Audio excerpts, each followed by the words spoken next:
му се струва прекалено трудно. Така че, освен тази обща теория сега, която ви разказвам, искам по-нататък да ви дам и няколко тест като съветчета, трикчета, упражнения, с които да можете всъщност да провокирате детето да има желание да си говори. Защото езика всъщност е общуване. Ние имаме нужда децата да си общуват с нас. Ако няма общуване, те стават социопати. Това е, за съжаление, тежката истина. Ако нямаме правилно развит език, по-нататък, първото, което ще се прояви, естествено, проблеми в училище. Не може да пише диктовки, или има много грешки, или веднага някой ви казва, че имате дислексик в къщи, много популярно в момента, а то се оказва, че всъщност е недоразвит език, недоразвита езикова компетенция. Детето всъщност, примерно, не може дори да построи сложно изречение. Ще ви дам един много така кратък пример. Сложното изречение, знаете, обикновено се състои от две части и детето не може да съгласува. Например, ако тръгне да ви разказва червената шапчица, тръгнала да бере цветя в гората, което е имало много дървета. Разбирате ли, втората част много често остава абсолютно аграматична и не съгласувана. Такова нещо до 6 години на хората им се струва много сладко, не го приемат като проблем, а то всъщност трябва да ви е една червена лампа, че детето не се ориентира достатъчно добре в езика. Такова нещо може по-нататък в училище да ви каже, той имате дислексик. Той не може да пише разкази или тя не може да пише бързо диктовки, а всичко това е просто защото езика в главата на детето не е намерил правилните си места. Сега няма да отделям на това много време, но с две думи ви казвам. Има центрове, естествено, в мозъка, които имаме езиков център, и ако там, аз обичам да го обяснявам, че за всяка дума и за всяка граматическа постройка на изречение си имаме по едно чекмедженце и трябва точно в това чекмедженце на детето да му е паснала точната дума. И тогава то може да построи правилни изречения, да има точна рамка, в която да може да сложи всякакви думи. Ако това не е дошло на мястото си, по-нататък остават дупки. И детето се стреми да запълва, обаче не знае какво да запълва. Ясно е, че в училище минава и заминава. Никой няма да пише двойка и да остави първокласник. Казваме си, не, на него му е много трудно и то така, но всъщност този дефицит остава. И по-нататък, това, което ви казах, при някои толкова тежко се развива, че те наистина стават социопати. Не искат да влизат в общуване с други хора, просто защото вътрешно усещат, че нещо не е наред и това ги притеснява. Работила съм с тинейджери, които са имали точно такъв проблем и те казват, аз усещам, че нещо не ми е наред и не искам да си говоря с непознати. От едно много сладко нещо, което е било на 5-6 години, разбирате ли? Нещо друго. В детска възраст, в ранната детска възраст, всички тези емоционално развитие, психическо развитие, физическо развитие, езиково развитие, те вървят ръка за ръка. Това означава, че ако едно от тях изостане, другите също спират развитието си. Те всички трябва да върват в еднакъв темпо и трябва да вървят постоянно напред и те по този начин наистина се дърпат. За какво ни е нужно? За да може детето да достигне пълния си потенциал, с който вече да влезе в по-зрялата възраст. Ако имаме спирка на езика, то и физическото развитие няма да достигне своя пълен потенциал. И емоционалното, и психическото, и по-нататък всичко това ще ви се струпа и ще се чудите въобще откъде да го захванете. Даже пак сега се сещам, една майка ми беше казала, аз не мога да разбера какво се случи, когато детето стана първи клас. Сякаш света ни се срина. Това е жена, която не съм работила с нея, просто аз наблюдавах детето и през дълги години, виждах какво се случва. И тя в един момент просто каза, света ни се срина. И учителите станаха виновни, и децата станаха виновни. Естествено, съучениците в такава ситуация започват да нападат, започват да се присмиват. Знаете, те са истории без край. Общо взето, заради това е толкова важно. Надявам се, че стана ясно. Истински важно е в детската възраст да се съсредоточат силите върху това, тези основни 4 компонента, които ви изброих. Двигателно развитие, емоционално, психическо и говорно, езиково, да вървят ръка за ръка и да вървят в едновременно темпо. Има безброй таблици, аз също след малко мога да ви разкажа това какво трябва да може детето, как трябва да говори, примерно и какви компетенции да има на 6 и 7 години. Но това е, как да ви кажа, като билет за успешен живот нататък. Много е странно, но всъщност такива малки спънки после се отразяват на възрастни хора, разбирате ли? И е много жалко. Много е жалко, защото ако някой се беше усетил за тези деца в детските им години, всичко ще да премине за 1-2 години. А те вече са възрастни хора, такива също имам безброй в практиката си, които накрая са, както още един път казвам, социопати, но и имат комплекси, не могат да покажат изцяло себе си, не могат да направят това, което искат, не могат да развият бизнеса, който искат заради едни малки спънки, които обаче вече са затвърдени в мозъка, той не е толкова пластичен и не могат да се оправят толкова лесно. Дали стана ясно до тук, ако може да ми кажете? Със сигурност, аз искам да те попитам, ако можеш да споделиш малко повече и за късното проговаряне, защото доста често си говорим за това, особено като родители на малки деца. Повечето родители се вълнуват, нали, до каква възраст детето трябва да проговори, кога е нормално вече да започва да образува срички, изречения, как правилно да ги изговаря. С теб си говорихме и за това което, нали, много родители смятат, че логопеда това е нещо, което съществува и за това трябва да води детето си там, но... Значи, първо ви казвам както се казва по учебник. По учебник се казва следното. На 1 годинка, даже логопедите обикновено задават въпроса на рождения си ден, можеше ли да казва мама, тати, да и да, не. Значи, около 1 година очакваме да има тези думи. Мама, тати, ако има бати, да, не, дай. Няма нужда да са всички, но това ни ориентира, че има начало на говор. Казвам ви го така. За да изкаже една дума, детето трябва да има в пасивния си речник, което означава просто да знае какво представляват, 50 думи. За 2 думи, за да ги каже и за да ги изказва, трябва да има в пасивния си речник 100 думи. Следователно, да, не, мама, тати и дай, това са 5 думи. С по 50 говорим, разбирате ли, те се развиват по този начин. Първо се пълни пасивния речник, той се пълни от общуване с детето, след малко ще кажа и за това, след което то започва да проговаря. Така, проговаряне отбелязваме тогава, когато имаме първи думи, независимо как са произнесени. До 5 години не ни интересува как се произнасят думите. Единствено, ако има, разбира се, заеквания, запъвания или изключително тежки замени, тогава, разбира се, но нали, липса на Р или неточно изказване на С, за Ц, Ш, Ж, Ч, тези неща не ни интересуват до наистина, айде да кажем 4-5 годишна възраст. Но това да излязат думи от устата на детето, ориентировачно година. Това е по учебник. Въпросът е, че в днешно време до 2 години е абсолютно нормално. Защо? Защото много често има деца, които те не го изказват, но са толкова ясни в жестовете си и в разни звуци, които също издават, че ние знаем, че това е някоя дума. Например, то може да не ни казва да, но може да ни казва което за нас е ясно, че то го казва само когато е да. Окей, всичко е точно. До 2 години със сигурност трябва да са се появили такива първи думички. До 3 години вече трябва да имате просто изречение.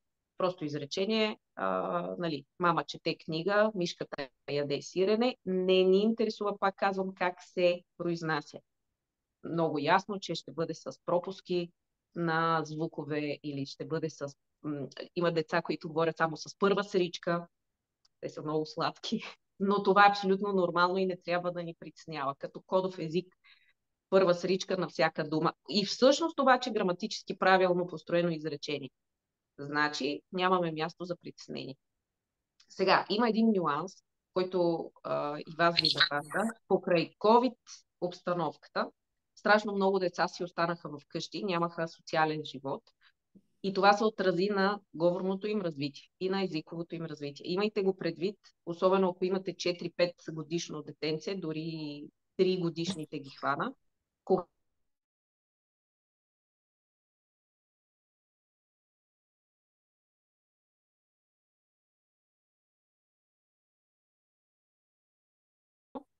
То още не знае, че му се пие вода, някой му дава вода в ръцете.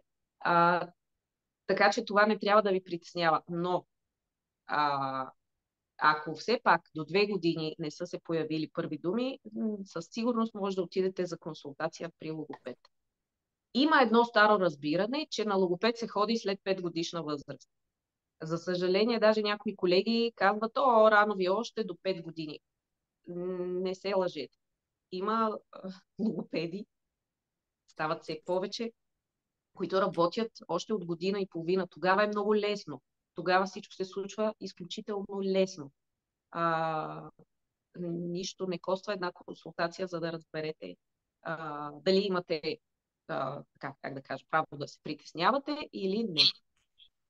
Относно това, защо понякога липсва език, дори и на 3 години, пак казвам, много често се случва детето да е преобгрижено и то просто да няма стимул да говори.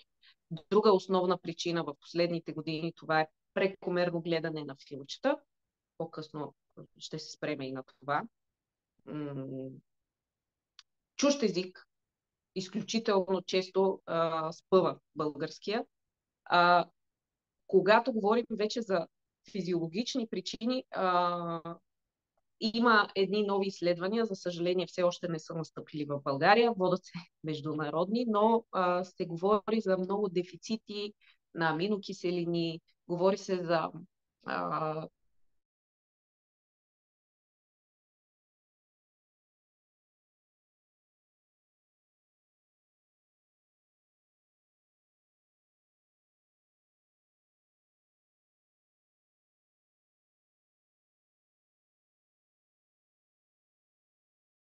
нормални деца, които също понякога имат такива проблеми. Нещо друго. Има хора, които наистина много се притесняват от консултация, да не би някой да им сложи диагноза. Не се притеснявайте от логопедите, защото логопедите, те си имат едни... те са диагнози, така да се нарече, но те по никакъв начин не са медицински диагнози. Те са по-скоро, ако аз предавам мое дете на колега, да му кажа, това дете е с, примерно, даже те са и описателни, казват се, примерно, първично нарушение на езика. И това на нас, колегите, ни говори, че има такива и такива прояви. Логопедът не дава медицински диагнози. Той може да ви препоръча, примерно, да отидете да изследвате детето за нещо, но той не може така да кажем, да ви заклейми детето. Така че въобще не се притеснявайте от това. Има доста хора, които са ми споделяли, че наистина очаквали са тежка диагноза от посещението си при мен. Не е така. Логопеда обикновено и трябва да бъде един много приятен човек, който си играе с детето, който го увлича и създава в него желание за общуване. Така че, ако има вече някой конкретен случай, за който можем да си говорим за неговорещо дете, тогава мога да ви кажа, може би, нещо повече в детайл. А може ли да ни споделиш, включвам се в тази връзка, да ни споделиш някакви интересни упражнения, които родителите могат да правят заедно с децата си вкъщи или в детската градина, самите педагози да се занимават с тях по-така детайлно? Да. И аз точно това щях да ви кажа, ако искате да ви кажа. Значи, искам да ви дам едни основни, те дори не са игри, но практики, нека така да го наречем, които да създавате с децата си, така че да сте сигурни, че вървите на прав път. Първото и най-основно, да говорите с детето в диалог. Аз и ти. Изключително често се случва, ела мама да те завърже, ела мама да ти даде еди какво си. Когато поставяме себе си в трето лице, детето всъщност не влиза в диалог. Когато няма диалог, всъщност няма общуване и детето няма за какво да говори. От бебе, от най-малка възраст, му говорите в първо и второ лице. Спи ли ти се? Гладен ли си? Искаш ли това? Задавате въпроси и очаквате отговор. Предполагам, че сте си правили опит, когато децата са ви били бебета или ако сега имате, но дори на най-малко бебе, като го питаш, яде ли ти се, то ще отговори. То усеща въпроса. Така че, първо и най-важно, диалог. Аз и ти. Даже има хора, които говорят на детето си в трето лице. Танчето иска ли бисквитки? Ти искаш ли бисквит? Аз съм уморен, ти си уморена. Разбирате ли? Много е важно. Аз и ти. Третото лице го оставяме за хора, които не са в стаята. Нали така? Първо и най-основно е това. Второ, все пак нека да ви кажа и за екраните. Казвам ви го така. На малки деца, да, и добре е наистина да не се дава, да се гледа, но живеем в такъв свят, в който всеки има телефон в ръцете си. Много често работим през него. Не е честно ние да работим, детето да ни вижда постоянно на телефона, а то да няма достъп. Даже искам да ви кажа, че се случва и деца да ревнуват от телефона. Защото ако се забележите отстрани, много често се случва, вие си общувате с детето в момента, в който телефона звънне, телефона е с приоритет. Вие не го оставяте. Не е детето с приоритет, телефона е с приоритет винаги. Детето не разбира, че там ви е работата. Разбира, или примерно, че чакате обаждане от шефа. То това не го разбира. То започва да ревнува и се получават вече там едни поведенчески проблеми, но не е в момента тема на разговор, така че спирам. Все пак, до 30 минути на ден екранно време, което означава независимо дали на телевизор, дали на телефон, дали на таблет. 30 минути екранно време на ден. Толкова по никакъв начин няма да се отрази негативно на детето. А напротив, наистина ще го включва в социума, в крайна сметка, в който живеем. Много хора се подлъгват и казват, той телевизора ни е включен само за фон. На малките деца при тях няма фон. Те поемат цяла информация от тях и много често, знаете, наизустяват рекламите. Това го считаме за екранно време. Ако детето е гледало половин час реклами, не му давате филмчета. Следващо нещо, което искам да ви кажа, чуждия език. Чуждия език може да бъде голяма спънка. Ако нямаме, например, баща англичанин, а ние му пускаме само постоянно филмчета на английски и му говорим на английски, този английски всъщност остава пасивен. Обаче запълва от онези чекмедженца, които ви казах в мозъка на детето и то се обърка, не знае какво да прави. Това може да забави езиковото развитие. Така че бих ви казала, ако имате нужда детето да знае интензивно да учи езика, направете го след 5 годишна възраст. Защото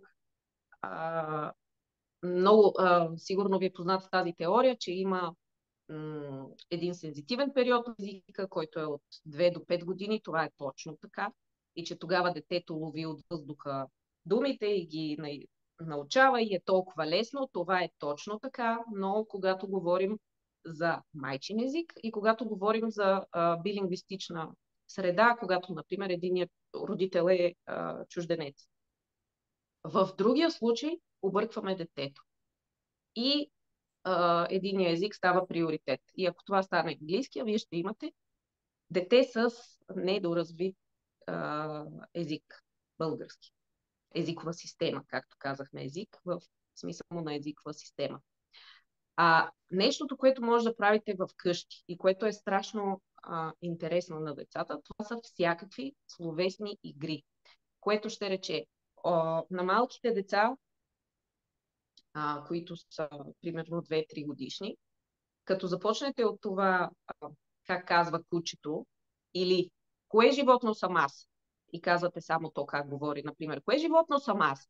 Бау, бау, бау. И детето трябва да познае куче. Ти си куче. Тук вече имате развитие на езика, но и развитие на мислене, развитие на логика, развитие на внимание и концентрация. С една толкова проста игра. Тези игри са невероятно полезни и са страшно удобни, например, за кола, докато шофирате, докато пътувате, докато приготвяте вечеря. Няма нужда всичко да е с материали, с книжки, с някакви специални разигравания. Няма нужда. Само словесни игри. Давам ви няколко предложения. Първото е това. Кое животно съм аз? Казах ви, вие говорите с езика на животното, детето трябва да отговори. След това си сменяте ролите. Хайде сега ти. Ти говори на животински език, аз ще познавам кое животно си. Винаги си сменяте ролите. И винаги родителя е първи, за да зададе модела. На малко по-големи деца. Мисля си за едно животно, което живее в гората и има бодли по гърба и е много мъничко и живее в хралупа. И давате толкова насоки, докато детето се сети. Никога не оставяйте детето в ситуация да не се е справило и да не се е досетило. Защото това спира общуването. Пак казвам, езика е общуване. Ако детето има желание да общува и му харесва да общува, то тогава ще развие добър език. Така че никога не го оставяте да не се е справило. Давате подсказки толкова, доколкото то да се сети. След това ще играта. Сега ти казваш, намислил си едно животно и ми го казваш. Няма нужда да са само животни вече при по-големите деца. Това са и предмети, и храни. Извинявай. Аз обичам една храна, която е студена и се слага в фунийка. Нали? Такъв тип разиграване. Пак казвам, страшно са полезни, защото дори няма нужда да гледате детето в очите. Можете да шофирате спокойно и да играете. При по-големите деца вече се вкарва повече логика и се вкарва повече, може би, други обяснителни изречения, зависи как му идва на детето, но това са игри. Аз си мисля за една дума, а ти ми кажи коя е обратната. Аз си мисля за луна. Коя е обратната? Слънце. Ден, нощ. Топло, студено. Ниско, високо. Голямо, малко. Тясно, широко и така. Така наречени. Друга много хубава игра, изключително полезна е, например, надявам се да ще има запис, нали? Да, така? да. Да, добре. Друга много полезна игра е, ако самолетът лети в небето, то корабът и оставяте детето да довърши. То естествено трябва да каже, корабът плува в водата. Какво целим тук? Първо даваме дълго изречение, което детето трябва да довърши. Даваме модел, граматически модел. Второ, развиваме критично мислене, развиваме логика. Защото за да се справя с академичните задачи за първи клас, детето трябва да е подготвено с мислене, смисловни процеси. Ако никой не му е развил мисленето, то няма да се справи с академичните изисквания. Така че такъв тип игри. Пак ще ви кажа един пример. Ако кравата ни дава мляко, то кокошката, нали, ни снася яйца. Такъв тип модели. Така. забравя си мисълта. Другото нещо, което пак искам страшно много да наблегна, е да не се обсипва детето с думи. Какво имам предвид? В последните години, пак казвам, родителите много държат да са обяснителни, да са учтиви, да учат детето на учтивост от най-невръстна възраст. И се получава нещо такова. Ако детето трябва просто да спре с колелото, родителят казва: Мони, моля те, ако обичаш на парка, има много коли, че някой да не те види, да паднеш и да се удариш и да те блъснат с колата. Детето от това чува само едно бла бла бла бла бла бла бла бла бла бла бла бла бла бла бла бла. То не може още да разграничи къде започва и къде свършва думата в целия поток, който е чуло. Всичко му се слива и не може да извади смисъл. И много често родителите казват: гледай го, нищо не чува. Прави се, че не ме чува. То чува, но не стига до там, където трябва. До центъра за разкодиране. Кратко. Просто спри, за да го чуе и за да го осмисли. И това ви съветвам да го практикувате до 5 годишна възраст на децата, защото наистина в днешното съвремие езика се развива по-бавно. И заради това, пак казвам, че повече си седим вкъщи. И заради като цяло по-глезене и инфантилно поведение на децата, това е абсолютен факт. Може би се създава с цел опасност на децата, но децата, ако ги сравним с преди 20 години, те са си абсолютни инфантилчета на една и съща възраст. Това не е лошо, но трябва да го имаме предвид, че в момента така се движи света ни.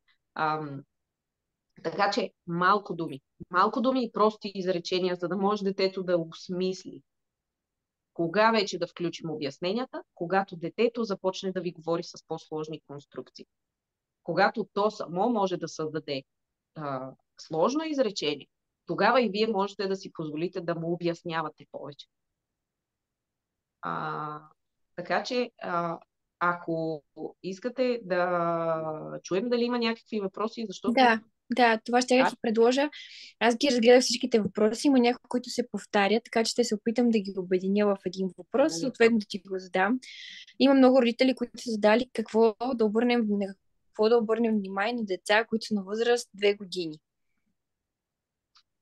Какво си има предвид, какво да обърнем внимание? На какво да се обърне внимание, може би отново на езика на говора, как да общуваме с тях, за да ни разбират. И Добре. те съответно да разбират това, което говорим. Хайде да го кажем така. На 2 години задължително му говорите с малко думи. Задължително. Прости изречения. Ела тук. Пие ли ти се вода? Точка по въпрос. Нали така? Кратки, прости изречения и малко думи. Второ, не се говори на бебешки. Това пропуснах да го кажа, но за 2 годишните, тъй като често се случва те да имат много сладък говор и родителите започват да ги имитират. Какво обаче се случва? Детето чува, за него пак казвам, родителя е модел и щом родителя го казва по този начин, значи то така се казва. И започва по този начин да си говори. Това не ни трябва. Това е основа на много грешки в по-нататъчна възраст. Така че в никакъв случай говорите с нормален глас, говорите с пълни думи, без съкращения, без пропуски на срички. Не правите забележки на детето, но то трябва да чува пълен говор. Така. И какви игри? Игрите са това, което ви казах. В диалог най-често децата на 2 години най-много обичат животни. Животните от стопанския двор, те винаги са любима тема, а на момченцата, разбира се, коли, превозни средства. Игри, в които можете да развивате езика, изключително важни и за момченца, и за момиченца, ви го казвам. Това е, например, приспиване на кукла и грижа за кукла. Може момчетата да се грижат за количка, тя да отиде да спи в гаража, после да отиде да яде на бензиностанцията, нали така. но обгрижване. В грижата, тъй като по принцип в психически план на детето му е много мило да обгрижва, защото обича и него да го обгрижват на тази възраст. Затова е изключително важна игра, в която можете да развиете говор. На какво да обърнете внимание? Значи 2 години е възрастта, в която трябва да имате първи думи. И ако ги няма, да отидете на консултация, разбирате, да разберете дали всичко е наред. Ако има нещо, което в този въпрос, нали, на какво да обърнем внимание, което не съм се спряла, може да допишете въпрос. Да, ако някой, който си е задал въпроса, се включи на живо и слуша в момента и съответно има да добави нещо към въпроса, може да го направи. Другия въпрос е малко по-дълъг, но ще се опитам да ти го кажа както съответно дамата го е задала. Тя се интересува относно всичко правоговор. Има наблюдение, че децата вече масово се затрудняват не само в правилния изговор на звукове, но и в правилното структуриране на речта. Това рефлектира и към тяхното ограмотяване в училище. Съответно, нейният въпрос е какви могат да бъдат причините и как да работим по този проблем. Причината за това нещо, сега ще се опитам да ви го разкажа накратко. Това, което ви разказах, че добре, хайде да пробвам и после ще ви кажете дали е станало ясно. Значи, дори един звук, когато детето го чува, той минава през слуха, минава през ухото, отива като нервен импулс до слухов център, имаме си слухов център в мозъка. Оттам този нервен импулс трябва да отиде за разкодиране в един друг център. След като трябва да отиде и да каже, аз чух примерно звук В. Добре, разкодирахме го. След това трябва да отиде в езиковия център, след това трябва да отиде в моторен център към устата и чак тогава да се произнесе и детето да ви каже В. Това важи за всяка дума. Когато имаме невилен говор, който вече разказах от какво най-често се случва, тези нервни импулси не могат да си отидат по местата. Не могат да си отидат в чекмедженцата, които казахме. И се получава така наречената функционална неграмотност. Функционална неграмотност означава, че функцията някъде там е била спъната. Много често такива деца не правят разлика между звучен и беззвучен съгласен. П и Б. Те не чуват разлика. Обаче те наистина не я чуват. Техният слухов център и канал не е чул достатъчно стимули, че да ги различи. Това се случва в години. И какво можем да направим? Можем да спрем телевизора, можем да разказваме повече приказки. Истината е, че това е проблем. Днешните деца не чуват толкова много говор, правилен, книжовен, приказки, колкото едно време. Защо? Защото ежедневието ни е по-забързано, защото преди, примерно, майките и бащите са се прибирали в 4:30-5, сега се прибират 7, 8, а понякога и 10. Живеем в друго време.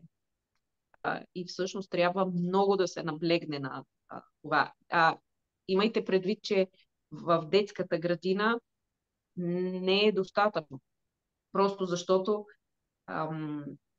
ако и в къщи беше също толкова интензивно общуването, да, щеше да бъде достатъчно. Но когато в къщи, примерно, вместо да се разговаря, се гледат новини или се гледа някой филм, или мама и тати не са се прибрали, или искат да си кажат 2 думи и децата отиват да си играят по техни си занимания, не остава достатъчно време за разговор, за общуване и съответно този процес, който ви казах, се забавя. Ако видите такъв проблем при детето си, когато наистина не може да структурира правилни изречения, трябва да идете на логопед задължително, да ви каже дали това нещо ще премине от само себе си, всъщност дали е леко нарушението или дали ще трябва да се направи терапия. Много е трудно тук да ви кажа игри, защото те са изключително специфични. Много е важно как се подават на детето и просто няма как за тези минути да ви го дам, като по-скоро ще ви объркам. Да. Но със сигурно една консултация с логопед ще ви е полезна и ще ви ориентира. Не мислете, че от само себе си всичко минава. Даже в повечето случаи не минава. Да. Това е така. Да. Много ти благодаря, но тук има един татко, който иска да се включи с въпроси за близнаци. Така че ще му дам думата, за да може да сподели той своя въпрос. Чуваме ли се? Да, да. Да, да, чуваме се. Здравейте. Здравейте. Аз съм баща на близнаци, момчета на 6 в момента. Така. И много ни куца словореда като цяло. Изтърваме за с, примерно тези, които са късите са така Да, да, фразички, да.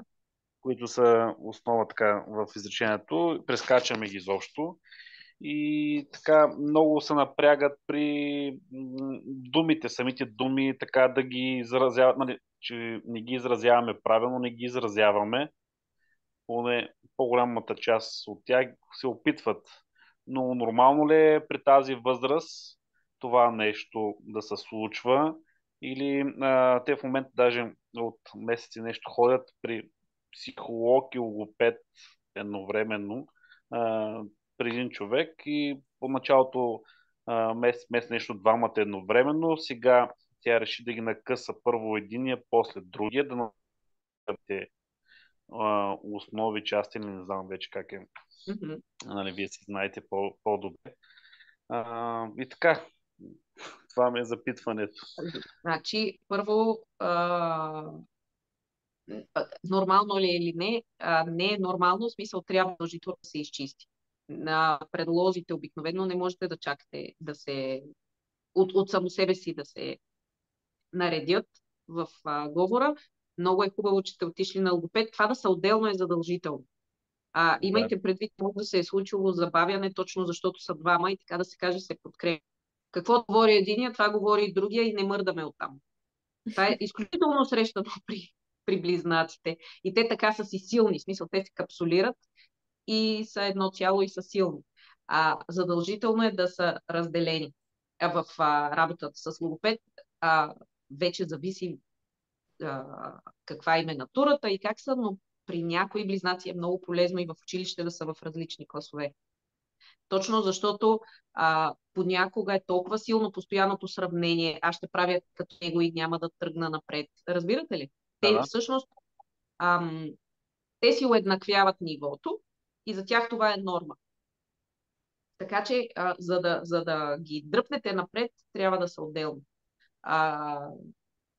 Сега, вие казвате, че вече предприете тази мярка. Да, задължително, но в никакъв случай не спирайте логопеда. Защото вече, когато наистина се пишат диктовки и госпожата каже, той пропуска думи, Да. вече няма да е толкова лесно. Защото предстои ограмотяване на 6 години задължително. Даже и през лятото, и през зимата имайте предвид. Много често заради ваканции се спират ходенето, например, при логопед, нали? И след вакансията всичко е по-строго. След като имате толкова малко време, те другата година ли са Да. първи клас? Първи клас, да, следващия септември. Следващия септември. Значи нямате много време. Постройте система стрикно, съвсем възможно е да се преодолее за това време. Това не е по принцип голям проблем. В къщи, ако трябва да си говорим с тези игри, които ви дадох, къщи това е примерно да измислите, днес ще си говорим за морските животни и правите игра с морски животни. Къде живее рибата? В морето. Къде плува кита? В морето. Нали разбирате? Да дадете 120 примера за използване на предлога в.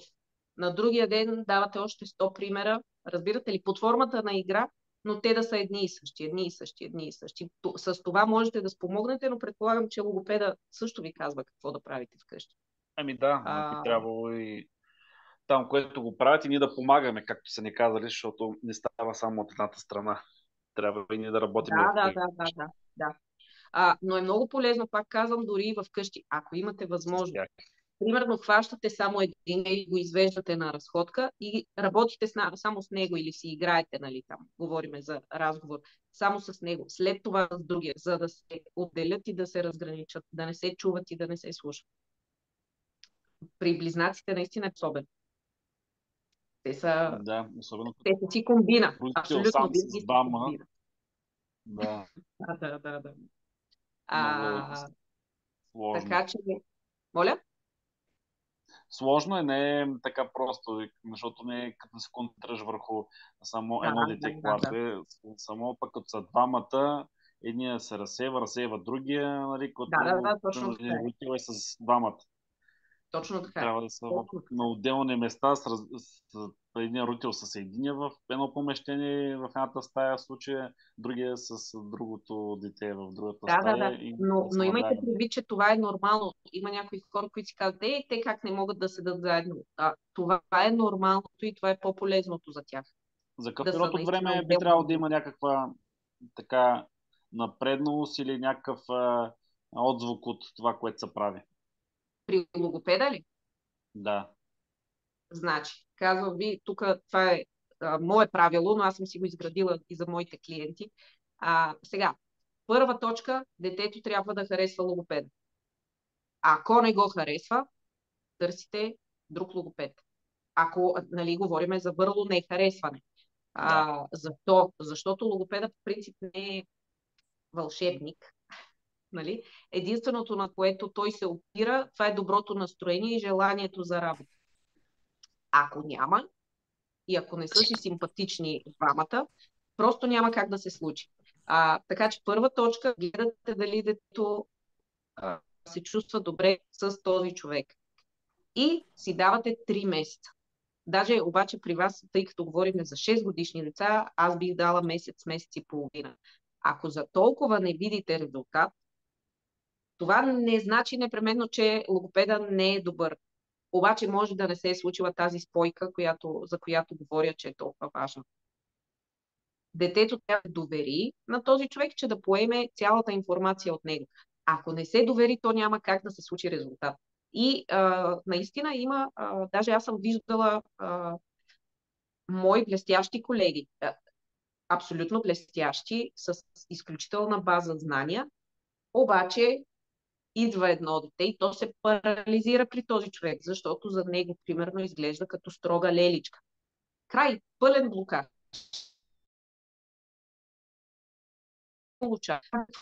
Да го предразположи, пък така малко повече да го погали, да му покаже разни игри и чак тогава да се започне работата. Както мисля, че ви е ясно, че при всички хора трябва да се случи приятно отношение. Логопеда не е учител, който да размахва пръст. С размахване на пръст не се получава. Така че това са двете неща, които да видите. Трябва да видите, че има пълно доверие при децата и трябва до месец и половина да се е появила някаква... просто прогрес. При по-малките деца даваме 3 месеца. При тези, които са 2-3 годишни, там можем да си дадем 3 месеца. И ако не виждате промяна, просто сменяте човека. Без обвинения, без така. Има хора, които ходят по 2 години на един и същи логопед, обаче ние не видяхме никакъв ефект. Няма нужда. Не е проблема в детето. Проблема е в това, че не са се стиковани. да. Защото в случая Да. при тази жена, където ходят, тя е съседка, детето е тук от нашия блок, нали, случая, нали, негова баба, нали, обаче така, Да. нали, по-млада баба. И имате доверие от 2-3 години, 3 години сме тук в този блок и понеже тук играят с децата, всичко има комуникацията, всичко от 3 години, чак сега, нали, взехме тая стъпка да ходиме при нея с тези неща да се занимаваме. Да. И не значи чак резултат, значи супер. Би трябвало Просто доверието да го има. значи чудесно. Окей. Да. Да. Благодаря за отделеното време. Много благодаря. Аз ще премина към, тъй като имаш няколко въпроса, времето ни напредва. Имаме тук един въпрос за една майка, която се притеснява, тъй като е изписано лекарството пирацетам, не съм сигурна, че го произнасям правилно, като ноотропил. Има ли полза от него? Предписано ми е по 1/4 на ден за 3 месеца на сина ми, който е на 2 години и 11 месеца, поради факта, че не говори и не произнася никакви думи. Лекарството е изписано от детски невролог без изследвания. Вижте, тук ще ви кажа моето лично мнение. Наистина има колеги, логопеди даже, които го изписват като сиропче за проговаряне. Аз съм върнало против, защото ноотропила е, сигурно знаете, може и да не знаете, но това е много тежко лекарство и се изписва на хора с вече тежка деменция. За мен не е приемливо да се дава на дете. То има идея да стимулира мозъка и да стимулира мозъчната дейност, но в крайна сметка, като го дават на вече хора с тежка деменция, дори при лека деменция не им го дават, можем да правим да си направим извода какво се случва с детския мозък. Със сигурност бих ви посъветвала да отидете на второ, трето и пето мнение, а не да му давате ноотропил, още повече без изследване. Със сигурност може да прочетете листовката и да видите какви са страничните ефекти и да ви стане ясно. Така че, да, бих ви посветвала да отидете на логопед при първи, при втори, при трети, за да видите какво може да се направи първо без такива инвазивни подходи. Много ти благодаря. Тук в чата имаме един въпрос. Бихте ли споделили лесни гимнастики за артикулиране на ЛРС? Това са, нали... Значи, вижте сега. Лесни гимнастики, ако отворите в YouTube, в Instagram, в Facebook, е пълно с клипчета. Обаче, много е важно дали детето ви всъщност има възможност да си движи добре езика. Така ще ви го кажа. Много често неправилното артикулиране е поради хипотонус на езика. Хипотонус, нали, намален тонус на езика. Колкото и упражнения да правите от тези, които са във всеки учебник, както казах, има хиляди клипчета, там трябва специфична работа, точно за да се раздвижи този език. Има и такава информация в интернет, просто търсете и на хипотонус на езика. Просто с една гимнастика много често нищо не се случва. И нищо не се получава заради именно това. Не случайно детето не изговаря правилно звуковете. Нещо му пречи или нещо език не може да достигне до определените места. Да. Така че пробвайте го. Ако не се получи, търсете хипотонус на езика, упражнения за вдигане на тонуса. Ако не се получи, отивате за консултация при логопед. Много ти благодаря. Тук има един въпрос, който е свързан с започването на чужди езици, но ти спомена, че след 5 годишна възраст трябва да стане това. Има ли, например, някой чужд език, който трябва да е най-препоръчителен, може би, за малките деца? Най-препоръчителен може да бъде... Близък до нашия или английски, да, защото доста често учат на английски, руски, тези основните немски.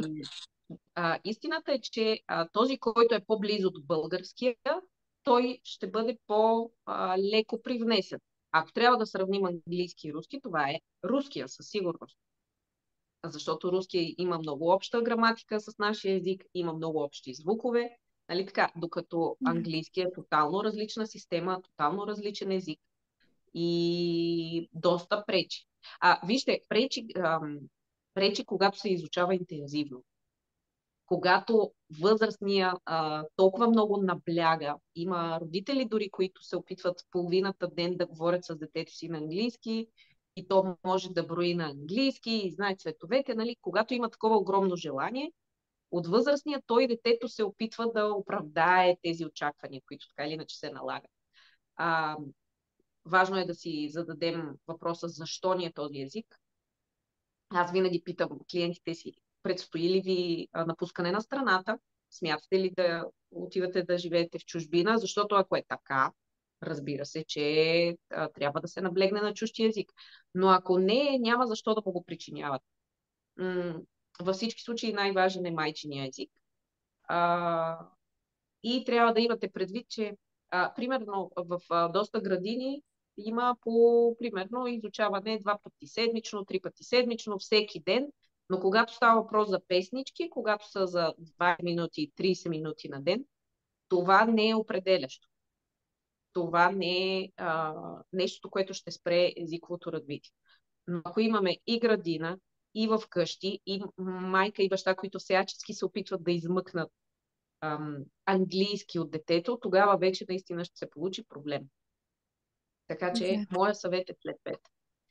Много ти благодаря и може би като за обобщение, като за финал, да отговорим на въпроса защо е важно и по какъв начин наистина, кои са факторите, които да следим дали езика и речта на детето се развиват правилно.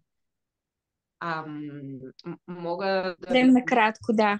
Съвсем накратко и то по възраст ви го казвам така. Може значи, и по възраст, да. По-скоро по възраст, защото има доста хора, които се включиха по-късно. Така че да направим един баланс. Значи, кога имаме нужда от консултация? Кога нещо не е наред? Нали така? Когато преди 2 години, около 2 годишната възраст все още няма думички, на 3 няма изречения, прости изречения, както споменах, аз искам да ям. Даже.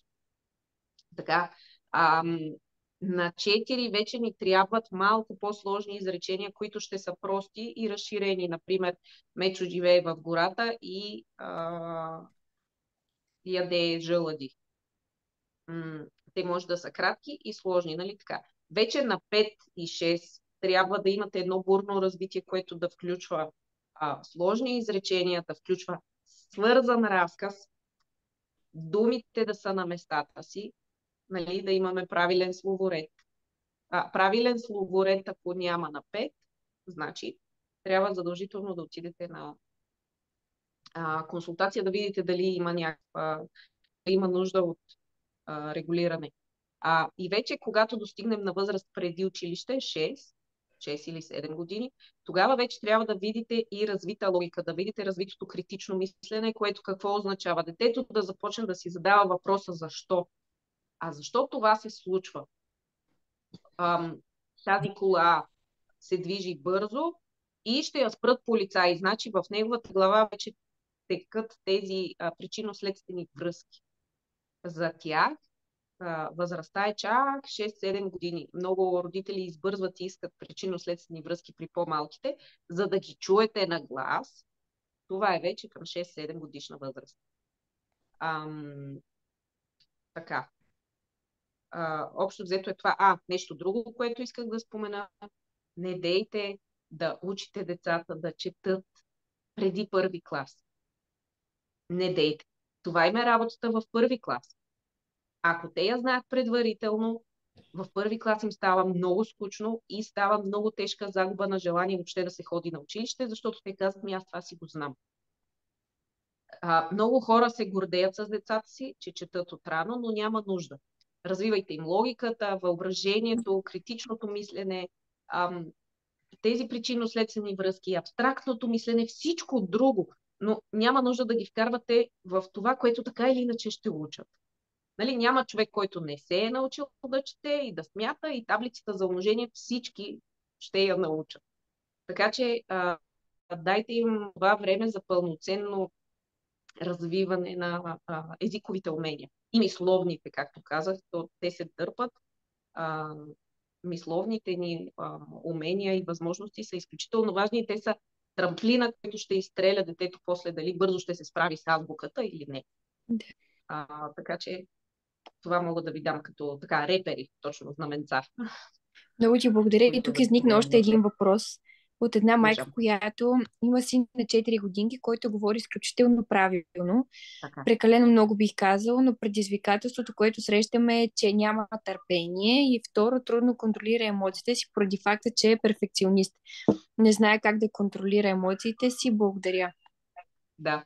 Ами вижте това, първо много е хубаво и винаги има деца, които ще се справят с езика лесно. Това го има. Да, има деца, на които им се отдава много лесно, при други е по-трудно. Относно емоциите и относно поведението, това е една цяла друга тема. Има как да се работи. То точно това е. Затова се занимавам и с консултациите за родители. Това вече е към детското развитие и съвсем накратко мога да ви кажа, че е нужно повече да говорите вие за вашите емоции и как вие как се справяте с тях, как ги вентилирате, така да се каже. Просто да му съобщавате: днес съм много ядосана и за това искам да си почина малко и да остана насаме със себе си, примерно, ако това е вашия начин за справяне, за да му стане ясно, че има начин. Но, пак казвам, това е нещо доста малко и доста кратко. Една друга много обширна тема, наистина. Да. Не знам, или можем да направим следващата среща. Със сигурност, със сигурност ще бъде много полезно. Развитие, тъй като емоциите, те са абсолютно цяла друга сфера. Да, със сигурност така ще те поканим. Сега, след като премине малко периода и с бебчето в къщи, със сигурност, като имаш повече време, ще те поканим. Ако някой друг родител иска да се престраши, има някакъв въпрос, ситуация, проблем, може да сподели сега, докато все още сме на линия всички. Аз ще използвам времето да ти благодаря за срещата, да благодаря на Таня за това, че е толкова инициативна и че ми за абсолютно всички родители експедитивно, с напомняне, с така много сила, енергия и хъс, за да може това да се осъществи и да проведем една среща с специалист като теб и да получим важни ценни съвети. Аз благодаря много и ми е много приятно да отбелязваме темата, като наистина важна е. Съществено. Благодаря за срещата. Аз мисля, че беше полезно за всички. Надявам се родителите, всеки в нещата, които вие казахте, изброихте, съветите, които дадохте, всеки да е намерил по нещичко за себе си и да е било достатъчно полезно за всички, които се включиха.